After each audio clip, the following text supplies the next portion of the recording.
نحمده ونصلی علی رسولہ الکریم اما بعد۔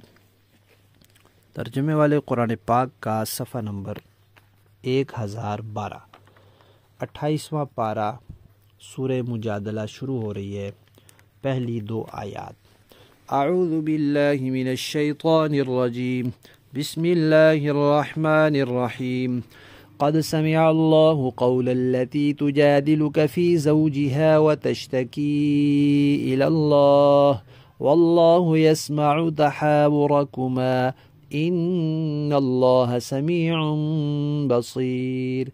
الذين يظاهرون منكم من نسائهم ما هن أمهاتهم إن أمهاتهم إلا اللائي ولدنهم وإنهم ليقولون منكرا من القول وزورا وإن الله لعفو غفور۔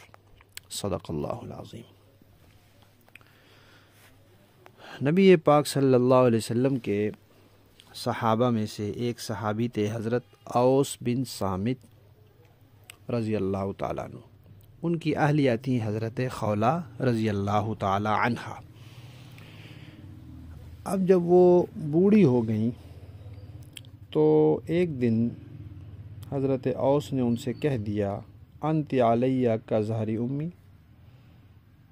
اب جذبات میں آ کر کہہ دیا، اور اس وقت تک اس بارے میں کوئی حکم اللہ تعالیٰ کی طرف سے نازل نہیں ہوا تھا، اور عرب کے معاشرے میں اس کو زہار کہا جاتا تھا، اور اس کا حکم یہ سمجھا جاتا تھا کہ اس سے بیوی ہمیشہ کے لیے حرام ہو جاتی ہے۔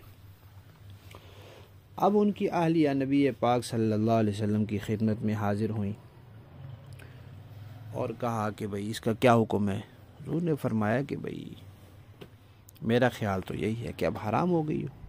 تو انہوں نے کہا کہ حضرت اوس نے طلاق کی نیت تو نہیں کی تھی، تو پھر کیسے حرام ہو گئی؟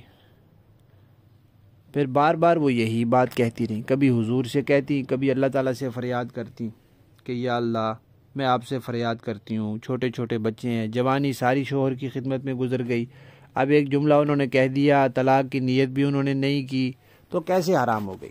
میری مدد کیجیے۔ تو ان کے اس بار بار کہنے کو بحث کہا گیا ہے، اور اسی سے لفظ تجادلو بیان ہوا ہے۔ تو انہوں نے بار بار یہ کہا، تو اللہ تبارک و تعالیٰ نے پھر زہار کا حکم نازل فرما دیا، یہ آیات نازل فرمائیں۔ زہار کیا ہے اور اس کا حکم کیا ہے، یہ بات سورت کے تعارف میں بتائی جا چکی ہے۔ لفظی معنی دیکھیے، قد پکی بات ہے، سمع سن لی، اللہ نے، قول بات، التی اس خاتون کی، تجادلو کا جو آپ سے بحث کر رہی تھی، فی زوجہا اپنے خامن کے بارے میں، وتشتکی اور شکوہ کرتی تھی وہ، اللہ اللہ سے بھی، اللہ کی طرف بھی شکوہ کر رہی تھیں بار بار کہ یا اللہ فریاد، میری فریاد سن لے۔ واللہ اور اللہ تعالی، یسمع سن رہا تھا، تحاورکما آپ دونوں کی گفتگو، ان اللہ یقیناً اللہ، سمیع سب کچھ سننے والا، بصیر سب کچھ دیکھنے والا ہے۔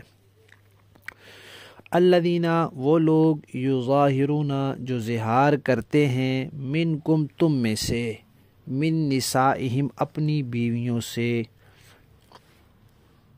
ما ہننا تو پہلی بات یہ یاد رکھو کہ نہیں ہو جاتی وہ بیویاں، امہاتہم ان کی مائیں، وہ ان کی امہاتہم وہ ان کی حقیقی مائیں نہیں بن جاتی، ان امہاتہم نہیں ہیں ان کی مائیں، الا مگر اللہ وہ والی عورتیں، ولدنہم جنہوں نے انہیں جنا ہے، جن سے وہ پیدا ہوئے ہیں، جنہوں نے ان کو پیدا کیا ہے، وہ ان کی حقیقی مائیں ہیں۔ لیکن دوسری بات یہ بھی یاد رکھو کہ ایسا کہنا گناہ ہے، وَإِنَّهُمْ اور وہ لوگ، لَيَقُولُونَ کہتے ہیں، مُنْكَرًا ایک نامعقول بات، من القولی بات، وزورا اور جھوٹ کہتے ہیں، لیکن اس جھوٹ کا توبہ کا کوئی دروازہ نہیں ہے، یہ جھوٹ معاف ہو سکتا ہے کیونکہ اللہ بخشنے والے ہیں۔ وَإِنَّ اللَّهَ اور بے شک اللہ تعالیٰ، لَعَفُوٌ معاف کرنے والے ہیں، غفور بخشنے والے ہیں۔ با محاورہ دیکھیں جی. قد سمع اللہ قول التي تجادلك في زوجها وتشتكي الى اللہ.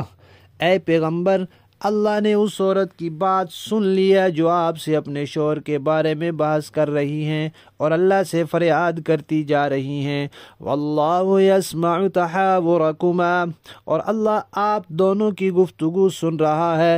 ان اللہ سمیع بصیر، یقیناً اللہ سب کچھ سننے والا، دیکھنے والا ہے.